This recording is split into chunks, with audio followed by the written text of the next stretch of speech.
Halo semuanya, perkenalkan nama saya Diana Novita Silalahi dari kelas 10 MIPA 5. Di sini saya akan membuat penelitian tentang kaitan antara air, garam dengan telur.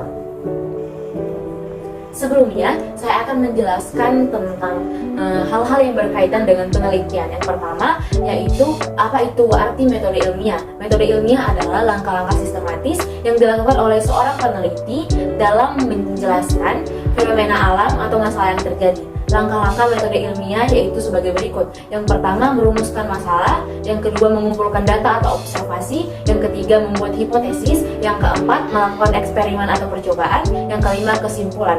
Adapun dalam perumusan masalah yang terjadi dalam penelitian, ada beberapa variabel-variabel yang terikat atau terhubung, yaitu variabel yang pertama adalah variabel bebas, yang kedua variabel terikat, yang ketiga variabel kontrol.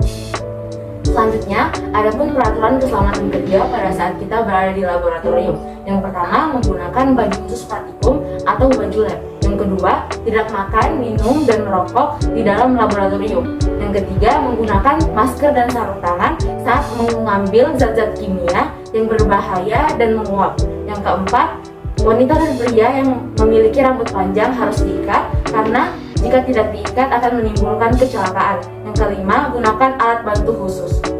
Selanjutnya, saya akan membuat penelitian tentang metode ilmiah, yaitu kaitan antara telur, garam dengan air. Dengan alat dan bahan 3 butir telur,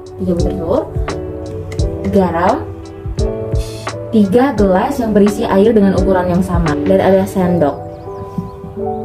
Oke, langkah yang pertama, masukkan telur ke wadah yang pertama, yaitu wadah A tanpa menggunakan garam. Dan hasilnya telurnya akan tenggelam, tidak mengapung. Yang kedua, masukkan garam secukupnya, mungkin 1 sendok ke wadah yang kedua, segini. Ke wadah yang kedua, lalu kita aduk sampai rata.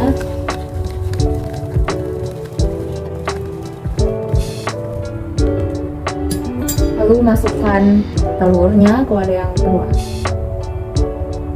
Dia akan sedikit mengapung di tengah-tengah air, mengambang. Di wadah yang ketiga, kita akan memasukkan lebih banyak lagi garamnya, mungkin 1 sendok lebih.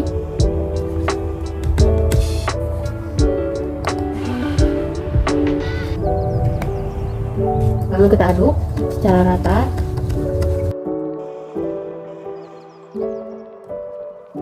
Lalu masukkan telur yang ketiga. Dan hasilnya akan lebih naik, mengapung.